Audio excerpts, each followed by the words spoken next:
But firstly, really delighted to introduce Farrah Khan, who some of you will know as she's the Chief Officer for Family Help in Leeds Council, and she's going to talk about the work that she and colleagues have been doing around practice and practice systems in Leeds. So please give Farrah a very warm welcome.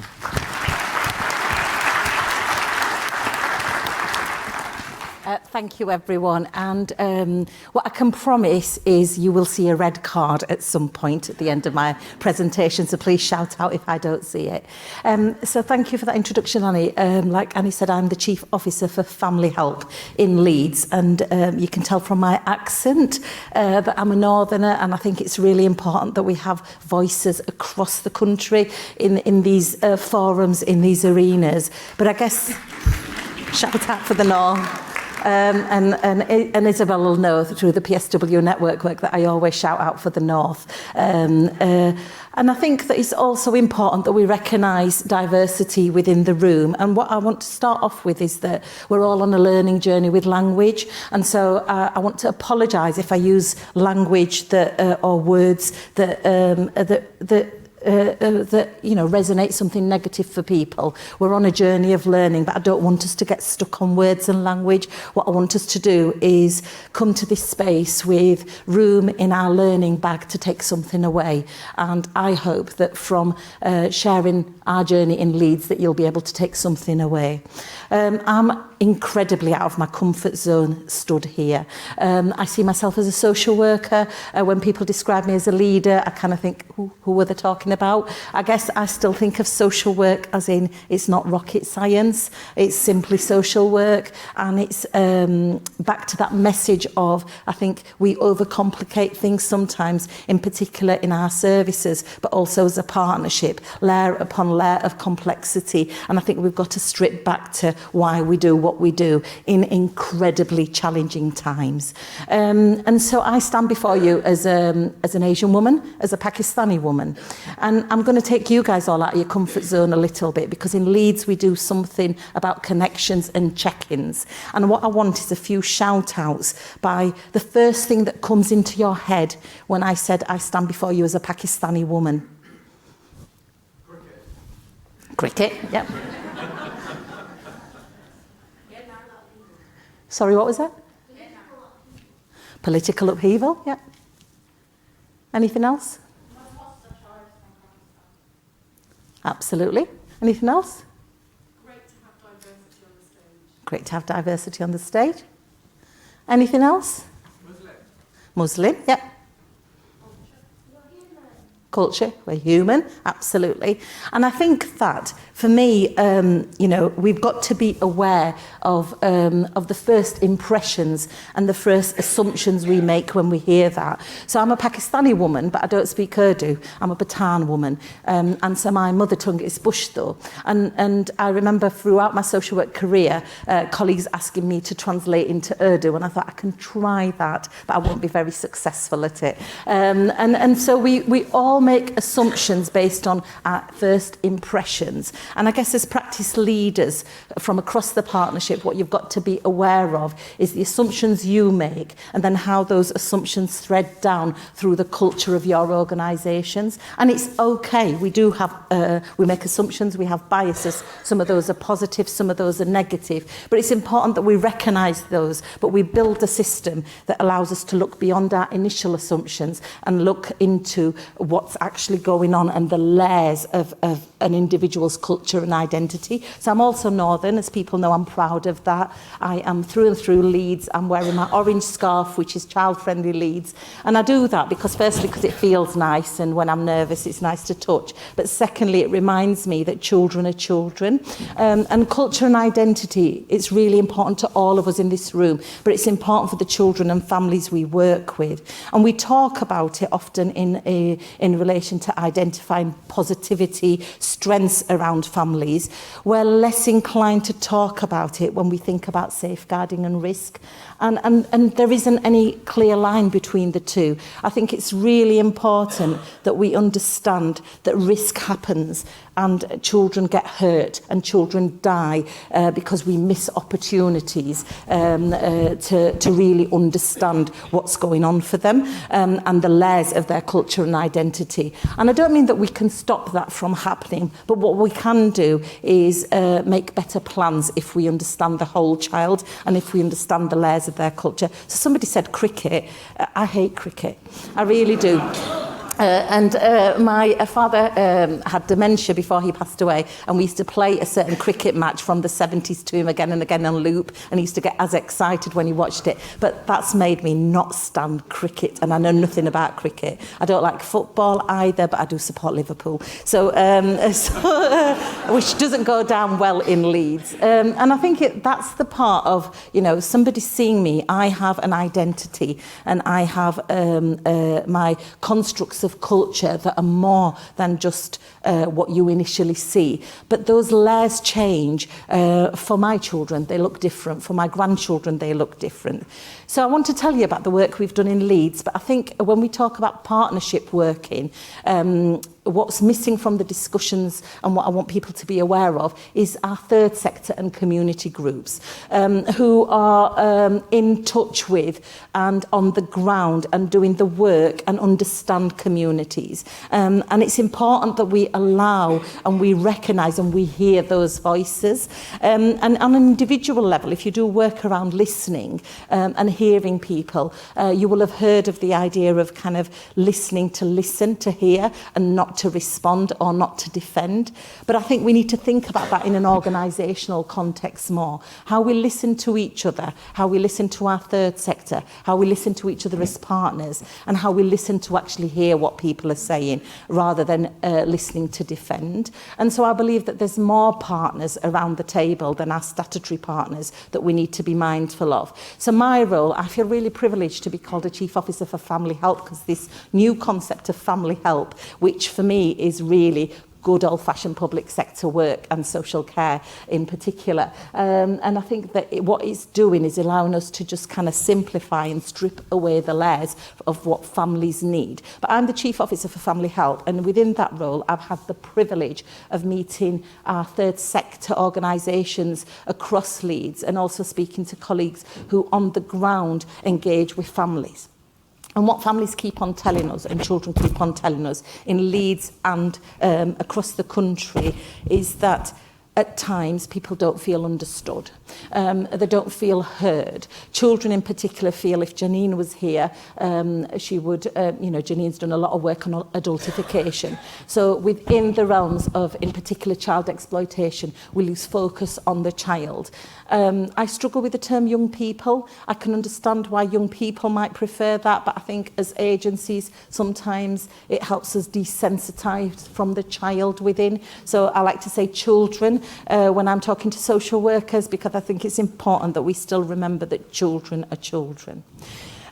We've been on a journey in Leeds. I'm really proud that we're a learning authority. Having an Ofsted outstanding doesn't mean that children don't experience harm, and I think that's important to recognise. We're working in very, very challenging times at the moment because of what children and families are facing. Poverty, cost of living, increased mental health concerns, really the kind of what we're seeing coming out of the pandemic in relation to mental health, etc., and the burden on services. However, I also think there's an opportunity for us to look at, to strip away the layers of complexity and actually spend that time together, locked in a room, to look at how we are more creative, more streamlined about our resources and how we do things. So I was, when Zoe mentioned earlier about locked in a room, I was actually locked in a room at a police station with a health colleague and a colleague from the police. And we were locked in that room for about 8-9 days. And the reason we were locked in that room is because we wanted to look at our rapid review process and our practitioner learning events and how we learn after harm has occurred and how we do that as a partnership in real rich time and how we strengthen our processes to be actually to disseminate that learning with some urgency and to support our practitioners. And being locked in that room, we started off with our notebooks, and I went in and I thought, I'm a principal social worker, which I was at the time. So there's nothing about social work that these people can teach me. That was at the back of my mind. And I guess, the police colleague and health colleague, in their experience, came from their agency experiences as well. And we started that journey in that very much, well, we do this and we do that.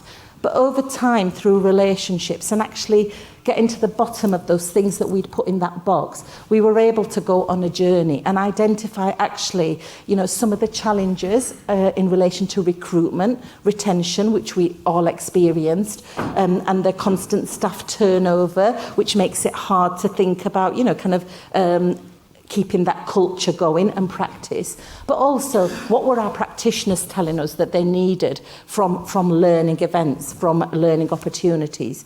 And I feel very proud of the work that came out of that. We actually, we recognised that we had over 60 years experience of safeguarding in the room, which I think, says something about working together. And what I left that time together feeling was that actually I didn't know as much as I knew then, spending time with, in particular, my police colleague, but also health colleague, about the challenges that they have, but also creativity and ideas. And I think that diversity of thinking comes from diverse leadership and diversity of opportunity. So I want you to think about, we all say partners, and we're a partnership, but actually how do you work in partnership? Working in partnership means that active listening and not listening to respond. And where do you create spaces for that? And being locked in a police station is the right way to do it. And actually our police station is really nice at Elland Road, and so that's why we use that building, much nicer than our building. So how do we then, I'm going to talk a bit about social work, about how we then move that into practice. And I guess, everybody has strategies, we all have policies, and they have a place. And I think, I look at strategies of, if I asked you all to sew a dress, everybody in this room, and put a load of fabric out at the front, everybody in this room would come back with something different. Some people might have similarities, but you'd come back with difference. And I think it's important to recognise that, and there's a richness to difference. But without a pattern or a blueprint, you won't know what I'm looking for. And sometimes we do that to our practitioners. We assume that people understand what we mean about culture and identity. And it's really important that as leaders, whichever agency you're from and services, that you place yourself in that position of what does culture and identity mean to you? What does it mean to your workforce? And how you then move that on to the work that they do with families. I've got the red card. So what we did is we incorporated that into our trauma-informed strategy, and that's just one strategy that I'll give you an example of, called Compassionate Leads. And we looked at trauma associated with racism as part of trauma-informed strategy, and not ignoring that racism is experiences of racism, and I can speak about personal experience, does cause trauma, and we need to recognise that in services. So that's a thread through our strategy, and we've got working groups that sit behind that strategy, partnership groups, including our third sector, that are helping us drive that work. And also we've got joint funding. We are committed to that as partners to drive that work. We've incorporated that into our practice model. So we've incorporated cultural curiosity and culture and identity into our practice model, and how we expect practitioners. So that's providing the toolkit. So you've got the strategy that's providing that pattern and expectations, but then you've got the model of whatever practice model you use, and very simple language. Make sure that that toolkit includes being able to for workers to use in practice, because there's nothing like senior manageritis where people think you're so far removed from practice that you don't have a clue. And that was worker-led. The practice model and the principles of that were worker-led. And a part of that is creating multi-agency forums to be able to talk about children, including culture and identity.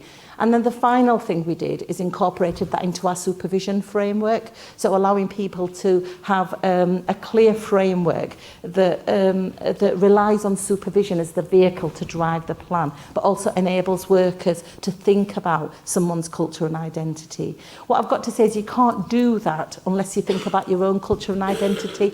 And I'm going to, this is to white colleagues in the room, so colleagues that aren't from the global ethnic majority, is that how often do you talk about your culture and identity? And we do a check-in in Leeds with social workers, which is actually, we go around the room saying, tell us something about your culture and identity. And I often find that colleagues that aren't from the global ethnic majority struggle with that question, because we see culture and identity as something that's really awkward to talk about. So you know, just use that as an opportunity to think about, where do you talk about your culture and identity? Because I think it's part of relationships and part of being human that a colleague from across the room shouted. I could talk about this all day, but unfortunately I've got 10 minutes, which I've run over, so I'll hand over to Jenny and Dave. Thank you.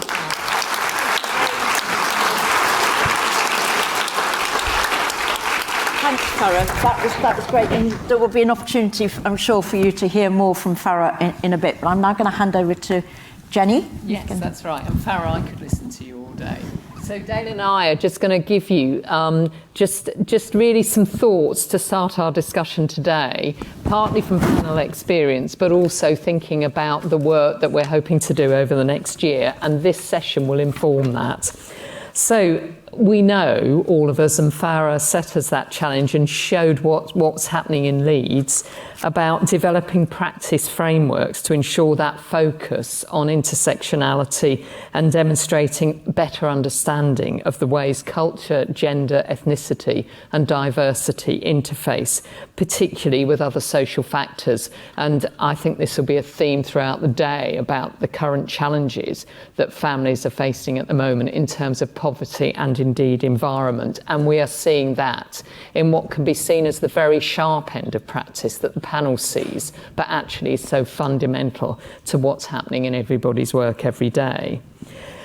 What is also clear that we're seeing the evidence of bias and prejudice, and we have to own up to that, is most visible, as we know, in the disproportionate representation of black boys in what we're seeing around child homicide, serious youth violence, and also exploitation of girls from certain minoritized communities. And too often the attention paid is to how practice responses may have been shaped by assumptions that are made early on in the lives of children, and that bias or being ignored.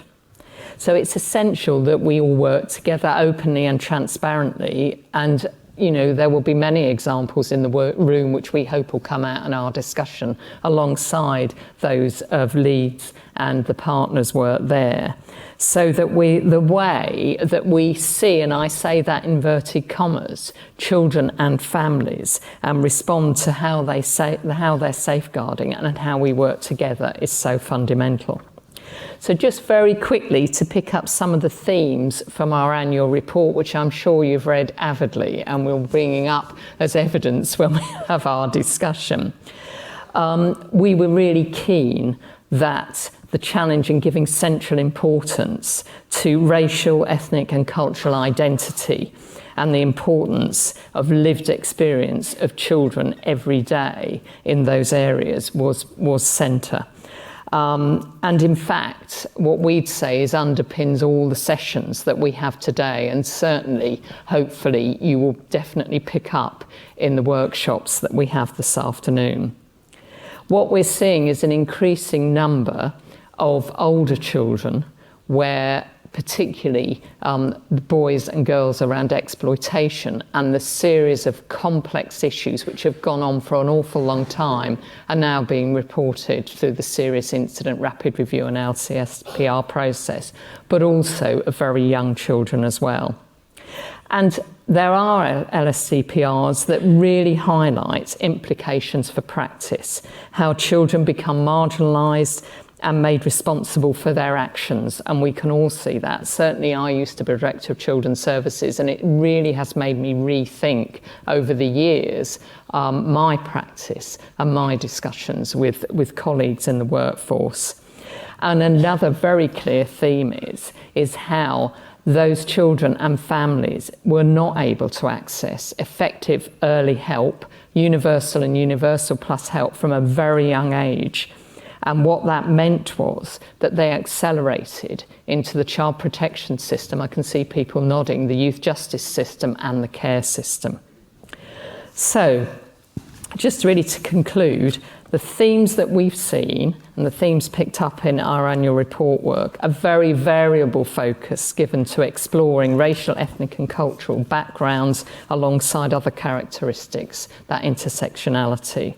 A clear theme of a lack of early support, what could have been done differently for young people at a young age, and analysis and consideration of these themes when covered in reviews and how that puts over into learning, recommendations and action. So I'll hand over to Dale now about what we're suggesting we can do about it. Oh, thanks, Jenny. So obviously, this is a theme in terms of race, ethnicity, culture, racism. It's not, it's prevalent, you might see in extrafamilial, etc., but actually it runs across everything, intrafamilial harm across the board. So in terms of us saying, as a panel, how are we going to take forward some work looking at these issues? I mean, it's, so what we started is a review subgroup, which is chaired by Janine, who's unfortunately not here, but you've got the B team, which is Jenny and myself. So we are the supporting acts to Janine on this piece of work. But what we started to do and what we plan to continue over the period of the year is a subgroup really looking at all of the cases which have come to panel in the last 12 months, with a view to pulling out some of the key themes and actually areas where we can help to give some insight and assistance in the problems that we know you're facing. And as Jenny's pointed out, we're seeing time and time in terms of the reviews that come in terms of missed opportunities, in terms of perceptions, which have then led on to interactions. So, as I say, we're starting to look at the cases, some of the and we're looking at those cases with a view to firstly looking at the implications of race, culture, racism in child protection and safeguarding practice, and how the impact of these issues, on an individual, structural and systemic level, and how we kind of identify those issues and deal with them in practice. And then what are the implications for multi-agency and multidisciplinary practice? And some of the things, and this is when we're going to kind of open up to kind of see what you think. So some of the things which are already kind of coming out from our very peripheral look at the cases. You've got obviously the themes around adultification, the themes around the responses, a criminal justice response as opposed to a safeguarding response that we often see in cases. The way that race and culture and ethnicity impacts on the responses that families receive.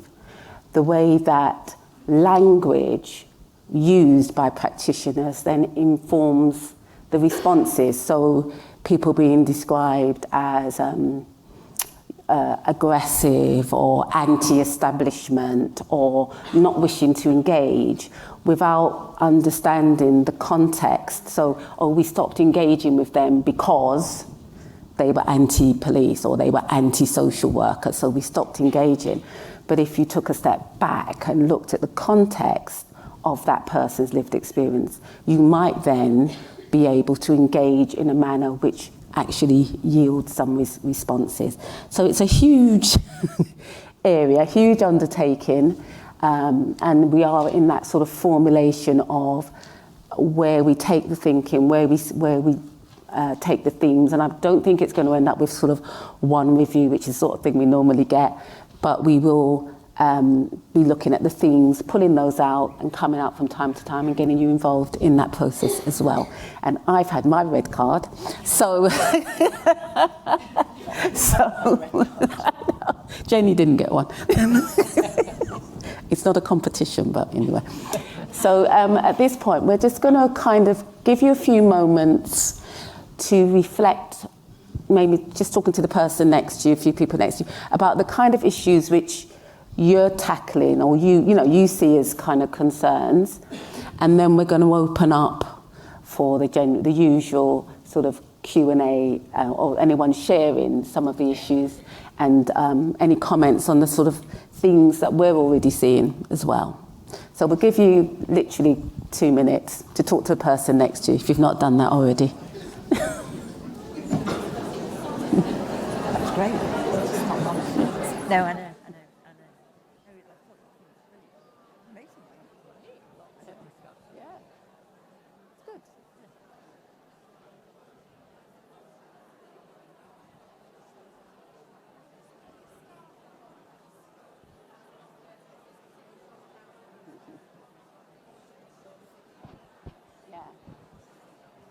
Shall I forward because I'm speaking into it? Oh yes, because I'm on that side. I wonder if I put it this way. Also, shall I put it that way? Because I'm talking into you that way. I keep talking into my mind. We will be expecting to have round tables. Yes. Yeah. So this piece of work that Jenny and Dale and Hannah.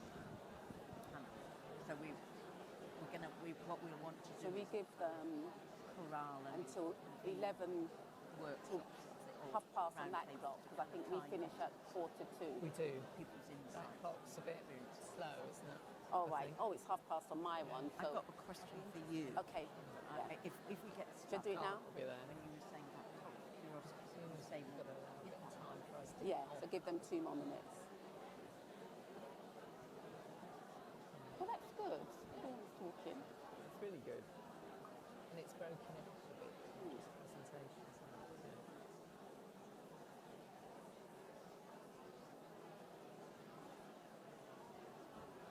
Should we do it now? Call it in. Okay.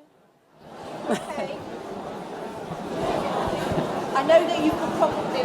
Am I on? Not on.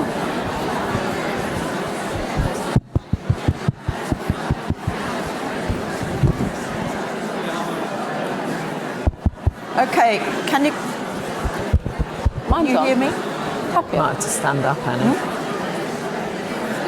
Hello. All right, I think we've had your 2 minutes. Yeah, you're. Don't forget you can carry on those conversations over lunch. We really want this to be a kind of interactive session, but and particularly ideas that you may have about some of the issues that you think would be helpful for this piece of work that the panel's doing. We'd like to hear about work that you're doing in your local areas. So open mic session here. And I think there are colleagues with microphones so that we can at the back. So can we, somebody here, I can't, it's very difficult to see people, but I can see you there. So Emily is coming down with a microphone. Thanks very much. My name's Lisa. I'm from the London Borough of Hackney. I feel a bit nervous about speaking now. It was really good to hear your last speaker talk and actually name racism, because I think often we like to use soft language like ED and I and things that are more comfortable. But in Hackney, we've got a very clear anti-racist action plan. We're very firm on that being part of our practice model. And I think, focusing on the racism and discrimination rather than problematising cultural identity, etc. My question was, and I guess this is our learning from Hackney, from Child Q, from Child C, Child I, is, it's about our own racism, children's social care, but it's also about, a big thing for our children is exclusions from school and those suspensions and exclusions from a very early age. So I'm wondering if that's a feature that's going to come out of your learning. And it's also a particular issue that we're having with our schools in Hackney at the moment, that we're encouraging our brave social workers to speak out about adultification, racism. We're getting absolute defence and denial because we don't all have a shared understanding of what racism is. So I'd be really interested to hear if that comes through as well. Thank you. Thank you. And I think it's really important. It's great that you're here and commenting, because I think the Hackney Child Queue, you know, generated a huge amount of debate, obviously about particular issues, but I think about naming the racism and the need for an anti-racist approach, and certainly within the panel, and I know right across the country, you know, I think what you did was a very brave and bold report, which I think has really surfaced these issues. So thank you for that.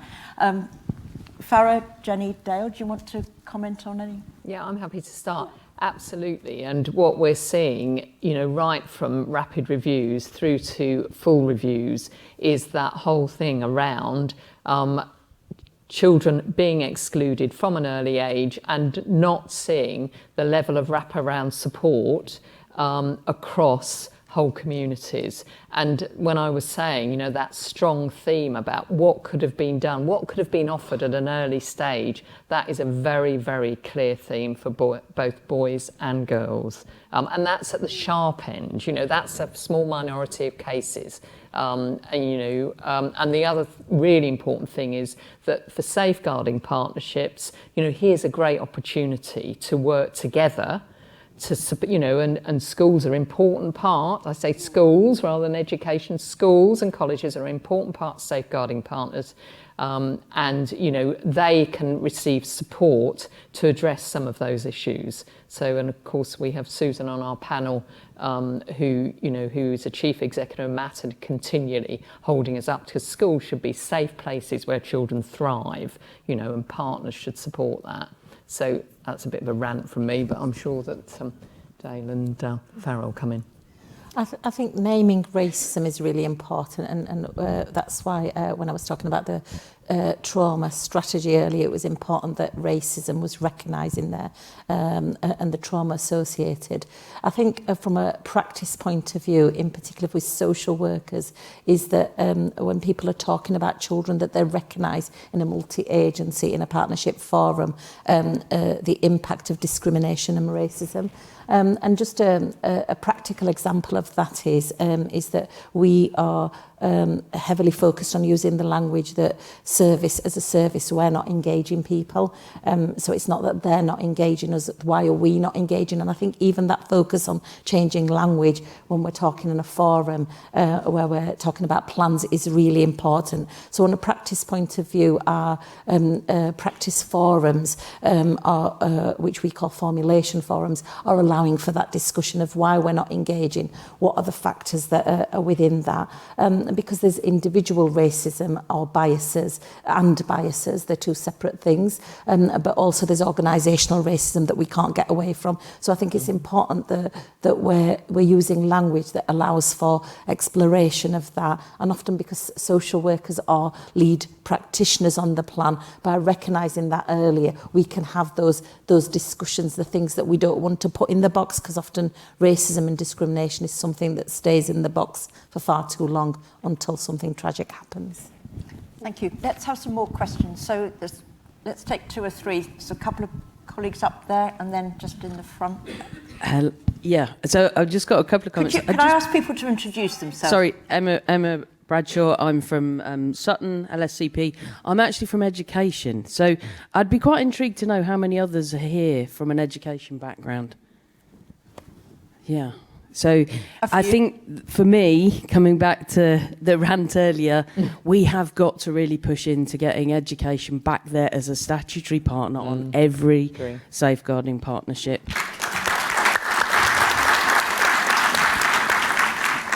We have to take our place.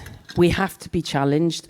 Colleague from Hackney, that moving away from the blame game and into the partnership working, where challenge and training and joint multi-agency working and strong groups of designated safeguarding leads from each of your schools should be engaged totally with the training of the partnership. So, sorry, I'll get off my rant now about education, and it's taking its place and being challenged and dealing with some very complex and challenging behavioural issues that they are in schools at the moment. It needs a multi-agency response.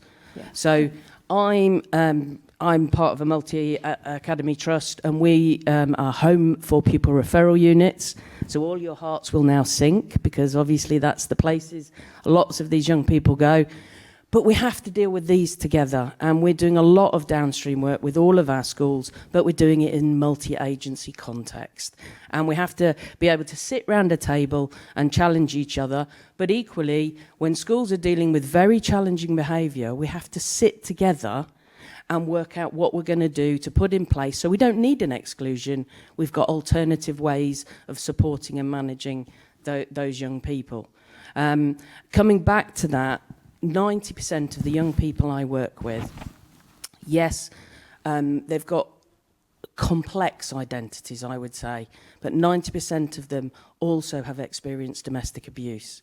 And so in the context of that, I suppose my question coming back in not losing racism, not losing the sexist and misogynistic element of what those young people are also experiencing. What good practice have you seen around how we hold both of those in equal priority to make sure we're dealing with both in the culture, institutional culture, but equally for the individual? Okay, thank you very much. Let's just try and get a few more kind of comments and reflections. Was somebody a couple of rows down? And then somebody up at the back there. And okay, a couple of people over here too. So if you can try and keep your contributions as succinct as possible. Yvette, I can recognise you. Yvette Stanley Ofsted, sorry. Don't have to apologise. We've had a lot of inputs this morning about systemic thinking and a system where we have little windows. Each of us has little windows, don't we? Or in episodes, etc. Just from my position as Ofsted, we inspect and regulate secure children's homes, but we just look at the education in YOIs. There isn't a serious case review, but this is a system that means that the vast majority of children in SCHs are white, and the vast majority of children in YOIs are black and minoritized from minoritized communities. When I only come in and look and inspect the provision, when we talk to children about their histories, when we talk to their staff about their histories, they're very similar. And I don't think it's an SCR, but I think it is a whole system look at the journey for each of these children. There may have been, hundreds of reasonable decisions, good decisions, best decisions, or awful decisions, but they've all ended up with those children being in those very different places, and the outcomes are likely to be very different because of the places they've ended up. So it's an appeal to look beyond a serious incident, to do some system thinking about the journeys that we're putting some of our children on. That's a really important point. And I think we will start with the evidence of the reviews that we've seen, but I think that will generate, through no doubt roundtable discussions with colleagues like yourselves, into those bigger system questions. There was somebody at the back. Have you got the mic? It's coming, and then we'll go down, a couple of colleagues down here. Thanks. Amanda McIntyre from the For Baby's Sake Trust. It's great to see this on the agenda, and also a big shout out for the marvellous Venn diagram in your domestic abuse report, where you've got whole family, intersectional and trauma informed. And all three of those are equally important and certainly resonate with how we work with families to break the cycle of domestic abuse and give babies the best start. And I think another thing that's really important is emotional safety.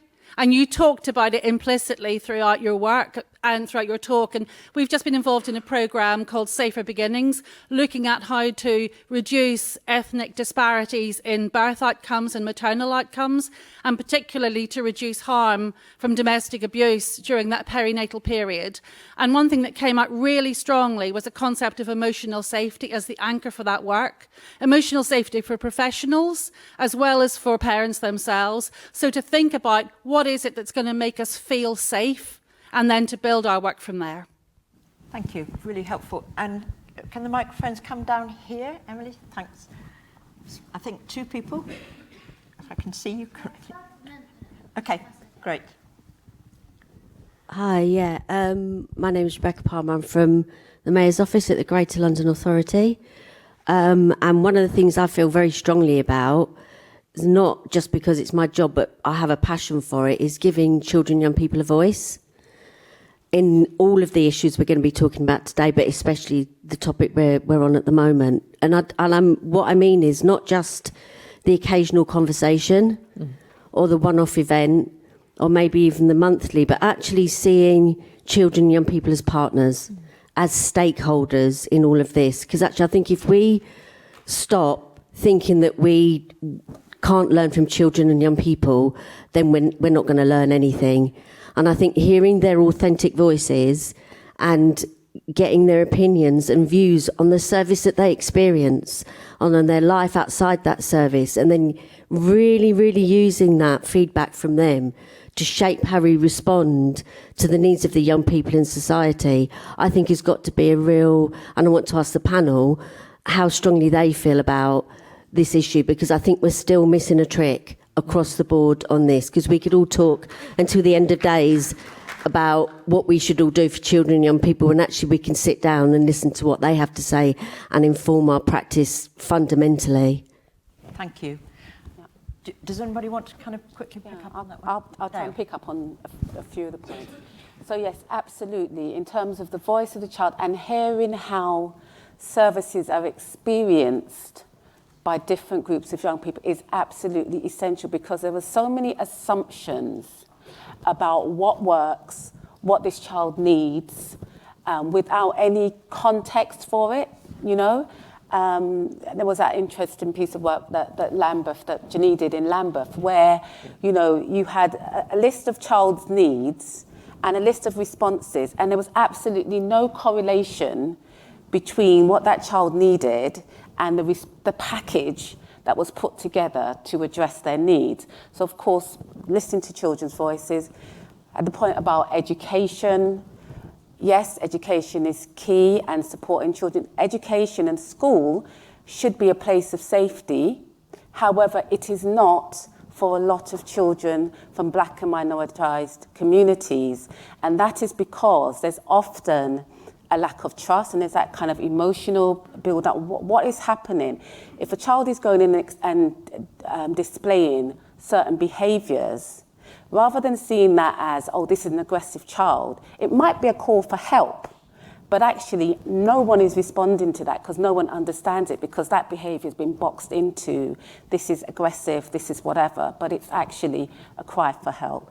And Farrah talked about the sort of racial trauma and the amount of times where I see cases and no one's actually thought about what would it be like to be that child. Oh, well, this is not that serious because it was a bit of racial abuse. But within a context of trying to feel that you need to belong in an environment and being constantly faced with racism or rejection, that creates a world in itself. So, I mean, you can see it's an area that's really passionate to me, and we will be on turning every stone.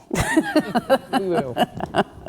Thank you, Dale. Farrah, do you want to respond? I think that point is really important. Voice of children has to come with influence. So what voice and then what you do with it has to match. And we're quite keen to kind of look at voice and influence, and that you can simplify this. I think people are scared of, so there's a voice and influence of an individual child on their plan, but you have to look at this strategically as well, what the many voices are telling you. And we did something called 12 Wishes in Leeds before we updated our children and young people plan, and actually what children were telling us what they wanted in those 12 wishes, so the 12 things that they wanted change. Some of them was a surprise to us, but equally as important, and was learning for us. And for the first time, we saw poverty, tackling poverty as part of that, and you know how that outcomes and limitations of outcomes associated with that, but also mental health and well-being, discrimination, bullying, and children care about their future. They care about strategy and policy. They care about where they live. And so lots of learning for us as well. And then a simple concept which we do is you said we did. And so you said this and this is what we did or didn't do. So there's a bit about accountability as well, being held accountable, and being able to respond and being honest about actually this is what we can do and this is what we can't do. So I think voice and influence and not just tokenistic voices is really important. Thank you. And I think, yes, and I think that your kind of reflection, comment, question is also something that the panel needs to take away in terms of the design of this particular piece of work. I think there's time for one more comment. I can't... Sorry. Oh, hello. No? Here we are. Sorry. Thank you. My name's Eleanor. I work for the peer outreach team with the Greater London Authority. I had a question about like the wider implementation of strategies to eradicate like racism for black minoritized children. So since the institutional reports of like the contemporary era and the movement largely moved to the forefront of the public eye in 2020, I believe that there's been like a rising culture of people being scared of being called racist. And although this is something that we should be scared because we shouldn't. That's not something that we should be calling ourselves and like have as a personality, but it's inherently in a lot of us, in all of us actually. And being able to learn and stuff like that has come with a rising culture of like being scared of being called racist and being labelled that either as a group, an institution, or as an individual. How do you create an environment for learning that isn't just anti-racism training once or now and again, that allows for an authentic improvement of systems where there is currently a lack of funding?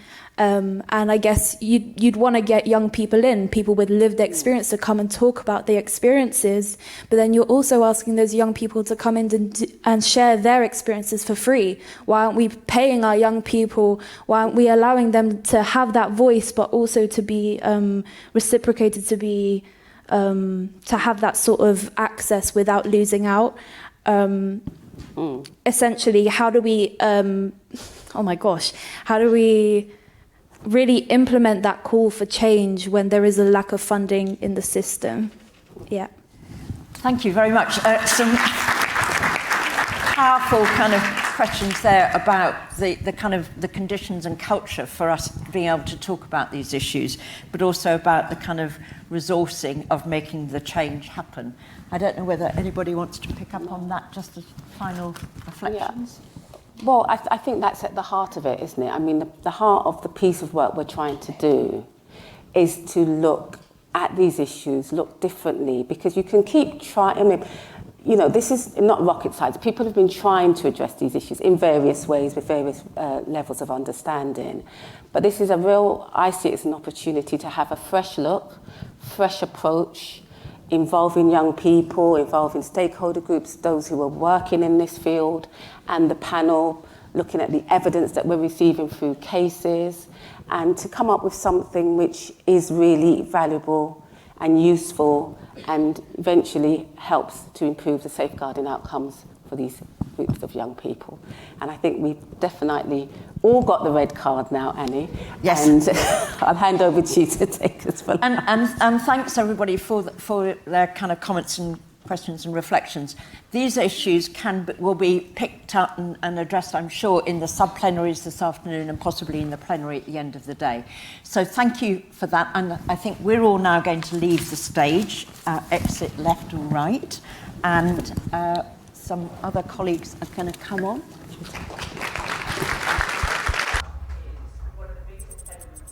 I want to introduce to you today the courageously superior free.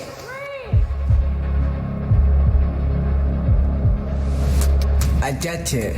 As young people, we feel like our voice cannot be heard. That our age is a determining factor between support and rejection. I get it. As young people, the fear creeps up when you have to make choices, say, I'm not okay. But you're brave, stronger than you think. Asking for help is a courageous thing. I did it. I said the 3 words, I'm not okay. I thought to say no, I'm not helping you, but it worked out. Teachers listen, support entered, voice heard. Life got much easier. No, not bad. You have to put a lot of water for flower to blossom. Just like that, I had to do the work in order to rise and be the person I wish I could be. How do you get support? The first step is to go to somebody you trust and say, hey sir or madam, I need some support. It's much harder than I say. But once you do it, it becomes easier in the end. Remember, life puts you through dark tunnels with twists and turns. Sometimes you can see the light, and other times it's too far away. It causes distress, sadness, and anxiety, and other emotions beyond your control.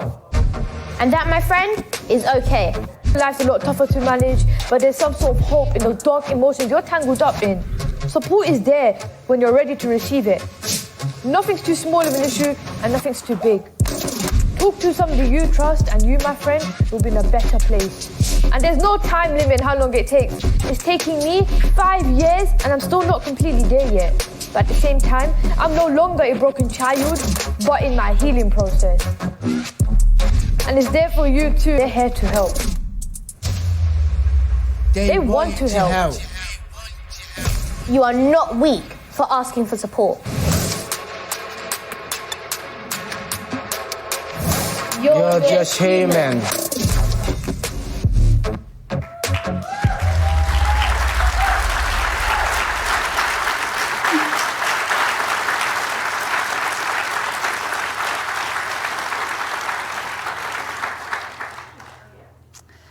Good afternoon, everyone. My name's Sally Shearer, and I'm a member of the panel. And we're really honoured this afternoon to have Nathan with us. He's one of the Courageously Superior 3, and he's a member of Newham's youth panel. And I'm also delighted to welcome Anna, who's a practitioner working in the Newham Children and Young People's Early Help Services. And it's really great that they've come along to share their video with us this afternoon.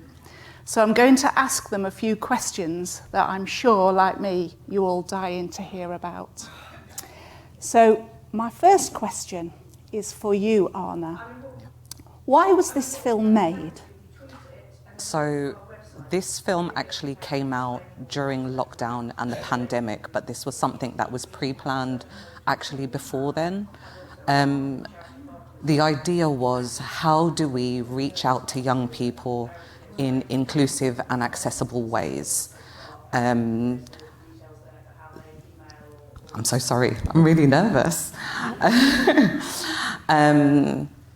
So it just so happened between the lockdowns that we were recruiting for young people who wanted to take part, who wanted to talk about their experiences and talk about the ways in which they accessed help and how they went about it. And it just so happened that Nathan was one of those young people. Fabulous, thank you. Nathan, in the film, you said young people should ask for help. Why is that important? The reason it's important because it's better than them keeping it to themselves, and also if they keep it to themselves, it can be found healthy of you're basically having a bottle of emotion, but you don't ask for help, you're making your mental state more worse. But if you ask for help, it helps to be clear and not be stressed and worried all the time. Thank you. And in the film, you said people listened to you when you asked for help. How did you know they were listening? I know they're listening because they didn't interrupt my talking, they didn't give me advice, they just listened and gave me eye contact. Fabulous. Anna, do you have any tips for people in the audience when young people go to them for help? Absolutely.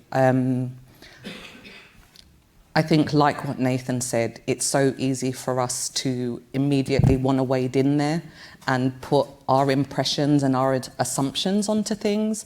And I think it's really important that we take a beat and make sure we're actively listening to what the young people are telling us, so that we don't misunderstand anything. Like it's so important to approach each young person where they're at, to have that professional curiosity and to really take the time. And I know that a lot of us professionals, you know, we have a certain amount of time or a certain amount of weeks or a certain amount of young people, but we have to give each young person that special attention that they need from us, you know, so that we're really giving them the space to fill on their own, as opposed to us filling that space, which happens so often. One piece of advice that I would give everyone is to make sure that they approach every intervention, every young person with a level of like cultural sensitivity and cultural competency, because that really sets the framework for young people's experiences, which a lot of the time can be quite different from our own.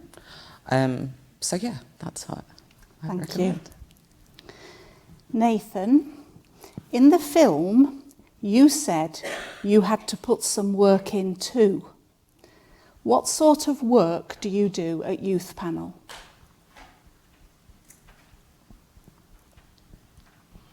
At work I did at Youth Panel was